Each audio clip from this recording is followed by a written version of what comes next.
Oke, sekarang aku bakal bahas 3 tips beli iPhone buat kalian para pemula. Oke, tanpa banyak bacot, kita langsung mulai saja. Yang pertama, kalian beli yang seri ganjil aja. It's dulu, jangan dimakan mentah-mentah guys. Jadi ada penjelasannya. Nah, minimal banget itu ada di iPhone 11. iPhone 11 ini guys, dia itu udah murah guys. Aku jualnya itu sekitar 4-5 jutaan aja. Itu buat yang varian 4-128 GB. Nah, kenapa kok gak 10R atau iPhone 8 Plus? No, itu kayaknya udah panas juga guys. Jadi menurutku nggak worth ya buat kalian beli. Tapi kalau misalnya kalian punya budget 3 jutaan, saranku adalah iPhone 10R itu bila itu kuat banget guys. Oke, kita lanjut. Kenapa kok nggak iPhone 12, 14, atau bahkan 16? Jadi di setiap seri ganjil 11, 13, 15 itu ada peningkatan yang signifikan. Contohnya adalah iPhone 11 ke 12 itu nggak ada peningkatan yang signifikan, cuman di bagian chipset dan looks-nya aja, desainnya aja. Nah, kelemahannya apa di iPhone 12? Kelemahannya baterainya boros. Oke, nanti aku bakal breakdown satu persatu ya soal iPhone 11, 12, 13, 14, dan 15 sampai 16. Nah, kenapa kok bukan 14? Kenapa kok harus 13? Ya karena 13 sekarang harganya 7 jutaan guys.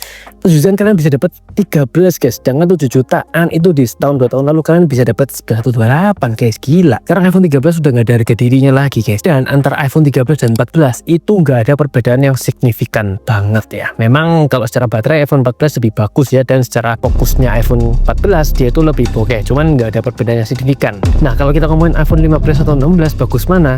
Kalau aku jujur 17 guys, beneran mending kalian nungguin 17, soalnya dalam beberapa bulan lagi itu bakalan muncul iPhone 17. Jadi aku sementara belum nyaranin iPhone 16 ya, walaupun looksnya tuh lucu ya, bener-bener lucu guys, aku suka jujur. Apalagi warna yang ultramarin guys sama yang hijau tuh gila.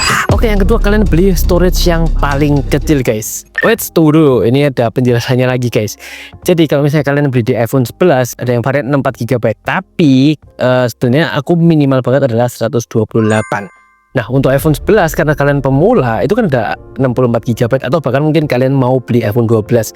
Nah, itu kan ada yang varian 64. Jadi menurutku mending kalian beli yang 64 dulu aja deh, biar kalian tuh belajar dulu ekosistemnya kayak gimana. Toh kalian kayaknya juga gak paham-paham banget guys. Kalian beli iPhone ini buat apa? Paling ya buat gengs. Oke, gak mungkin kalian kepikiran mau buat game atau buat konten atau buat sosial mediaan aja, atau cuma buat HP kedua.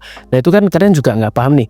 Kalian harus benar-benar ngerti dulu ekosistem Apple kayak gimana, baru kalian bisa memutuskan nanti bakal upgrade ke apa. Soalnya secara aku sebagai seller guys, itu banyak banget dia tuh udah beli iPhone ternyata nggak cocok sama warnanya, ternyata nggak cocok sama pegangannya terlalu kecil, ternyata dia lebih suka yang Pro Max. Nah, itu kan banyak banget variabelnya. Jadi kalian mending beli yang murah dulu aja deh, biar kalian itu lebih paham dulu soal Apple daripada kalian mubazir, karena Apple itu mahal guys. Damn. Nah, ini kenapa kok aku saranin yang 128, karena 128 ini ya sebenarnya nggak cukup sih guys, soalnya aku juga ngonten juga, tapi untuk kalian minimal banget adalah 128 GB.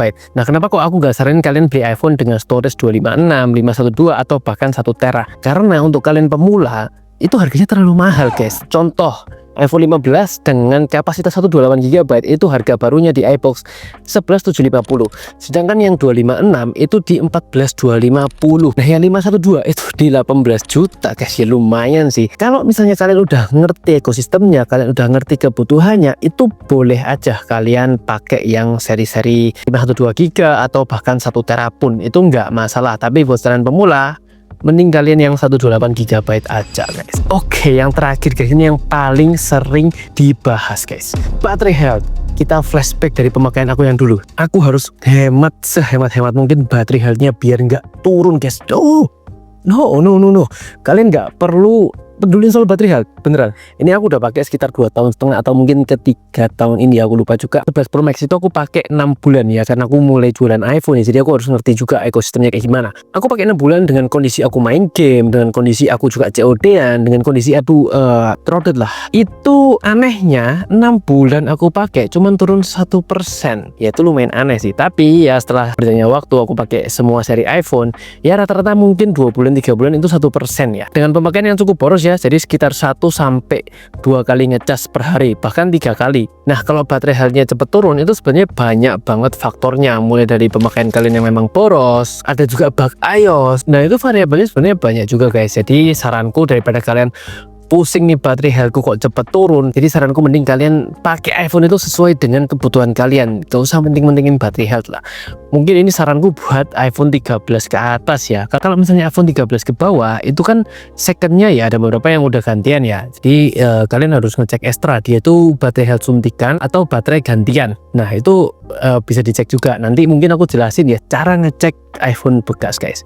Oke kita lanjut. Nah jujur guys, selama pakai iPhone dalam 1-2 bulan pertama aku tuh lihat baterai health itu hampir mungkin 2 hari sekali ya. Itu sangatlah mengganggu guys, karena memang aku ketar-ketir aduh kalau misalnya cepet turun gimana. Sedangkan aku juga beli second waktu itu ya, jadi aku kayak agak was-was juga, takut ditipu dan lain-lain. Tapi ya selama 2 tahun ini kayak udah biasa aja lah. Ini aku sekarang pakai iPhone 15 Plus juga kayak nggak peduli-peduli banget.